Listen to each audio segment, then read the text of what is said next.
Jai Hind, my dear friends. This is Dinesh Chhadaudia and I welcome you all in my YouTube channel The Exam Toppers. Yes, आप लोगों को बहुत अच्छे से पता है कि प्रीवियस वीडियो जो हमारा था उसके अंदर हमने नरेशन स्टार्ट किए थे। नरेशन डायरेक्ट और इनडायरेक्ट स्पीच।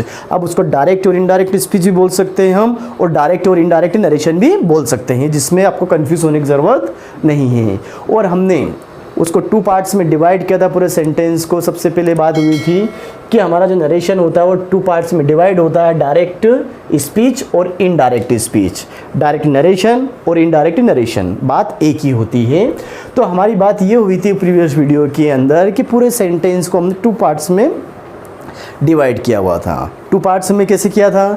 हमने जो कॉमा लगा हुआ है वो हमारी रिपोर्टिंग वर्ब थी, और जिसमें इन्वर्टेड कॉमा में जो चीज़ थी वो थी हमारी रिपोर्टेड स्पीच। ये चीज़ हमको याद है। और पूरा का पूरा सेंटेंस हमारा कौन सा बना था?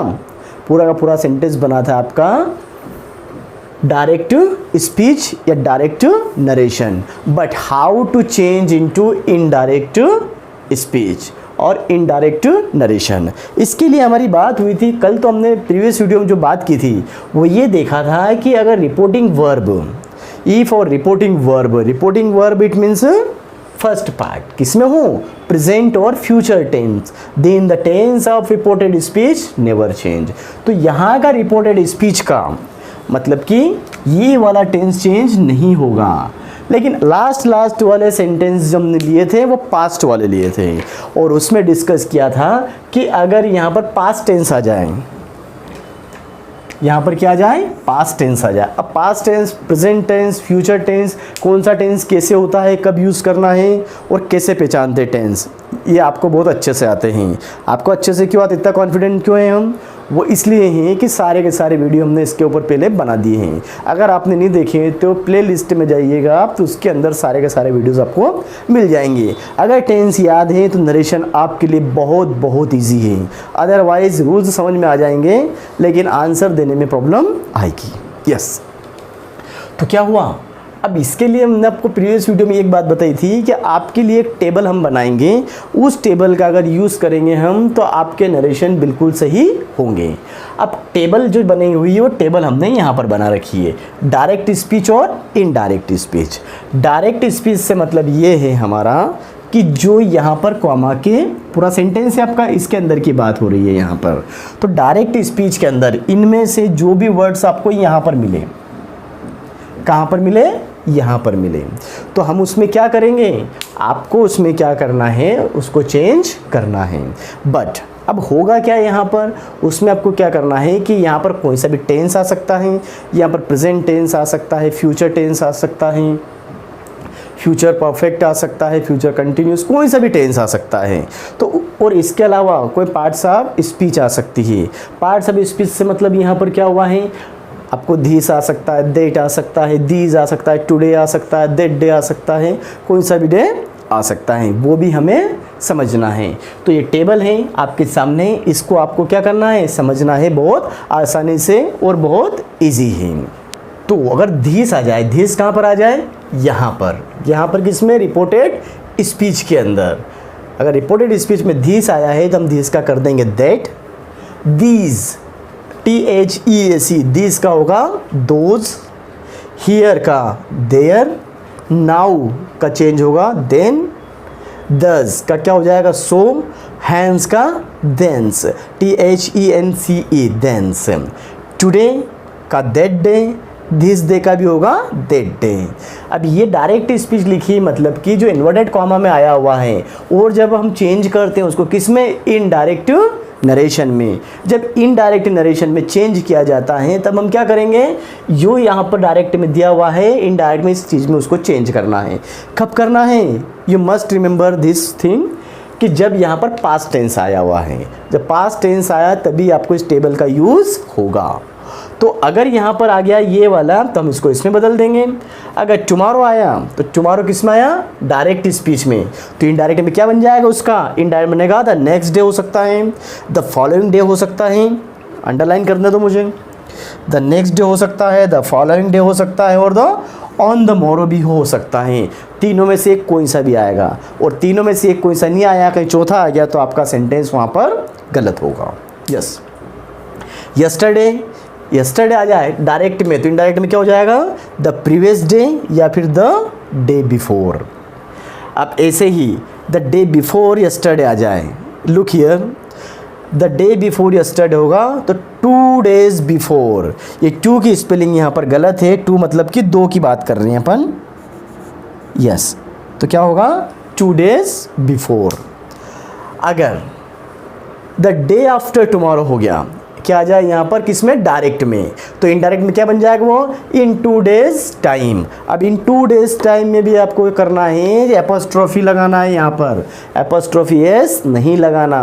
एपोस्ट्रोफी एस कब लगता है, कब कैसे लगाते हैं, क्यों लगाते हैं और कहाँ सही होता है कहाँ गलत होता है, सारी की सारी चीज़ें हमने प्रीवियस वीडियोस में डिस्कस की हुई है।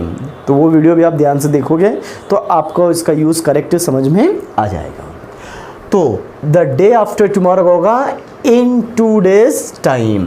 नेक्स्ट वीक का क्या हो जाएगा, द फॉलोइंग हो जाएगा। अब नेक्स्ट वीक की जगह नेक्स्ट मंथ आ जाएगा तो द फॉलोइंग मंथ हो जाएगा। नेक्स्ट ईयर होगा तो द फॉलोइंग ईयर हो जाएगा। नेक्स्ट डे होगा तो द फॉलोइंग डे हो जाएगा। A year ago a year before, मतलब एगोगा का याद रखना हमें, बिफोर।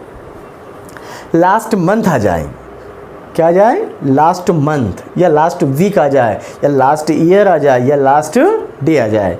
तो लास्ट वीक का इसमें लिखा है हमने, तो लास्ट वीक का होगा द प्रीवियस वीक या फिर द वीक बिफोर। अगर ऐसे या मंथ होता तो वीक की जगह मंथ आ जाएगा बस। द लास्ट मंथ का क्या होगा, द प्रीवियस मंथ या फिर द मंथ बिफोर।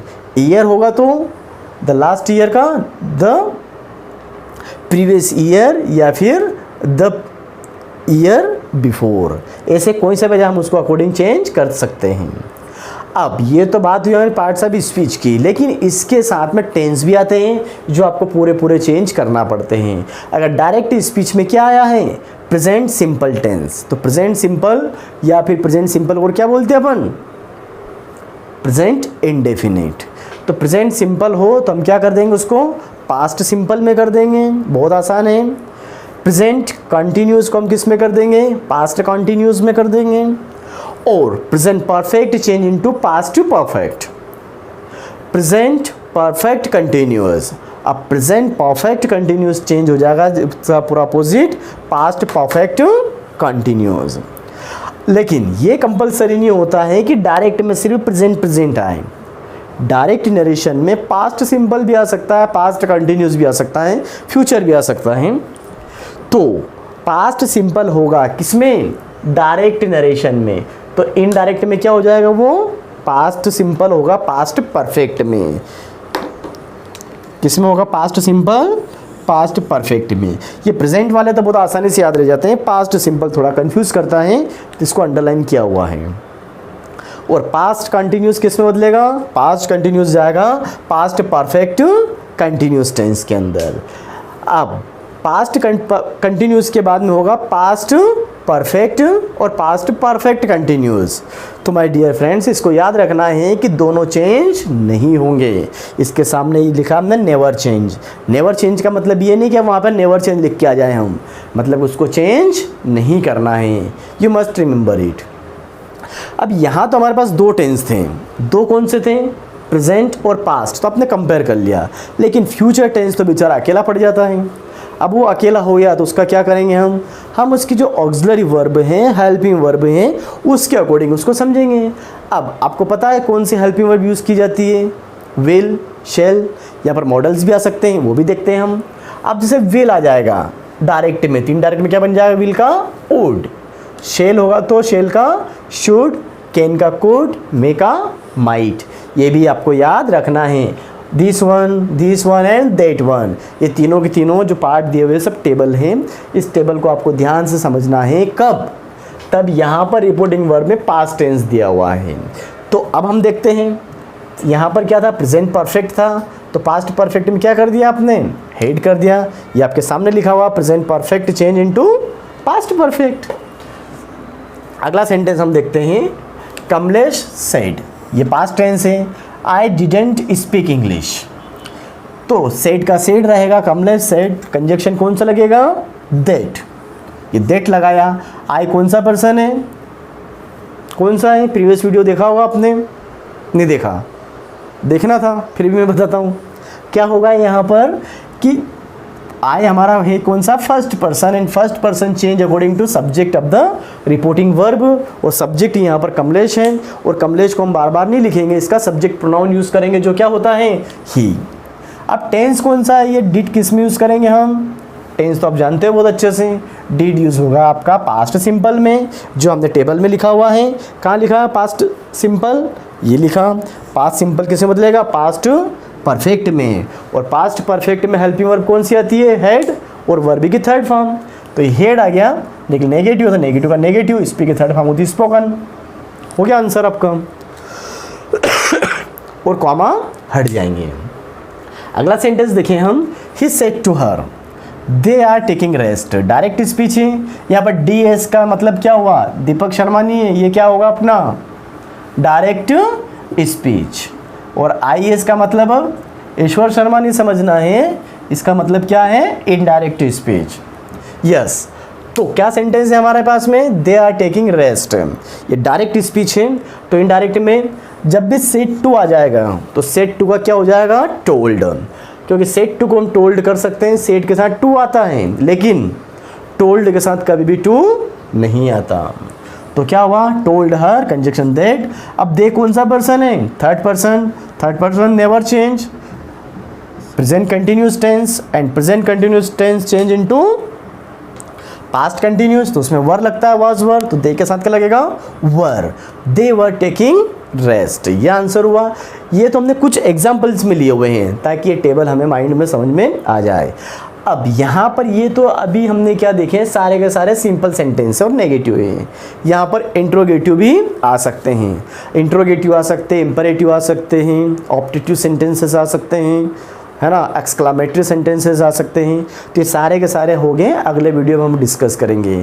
तो अभी हमको क्या करना है, ये पास्ट वाला हमें ध्यान रखना है और इस टेबल को पूरा समझना है। तो इसको आप ध्यान से समझना। Enough for today in this video. Thank you very much. जय हिंद।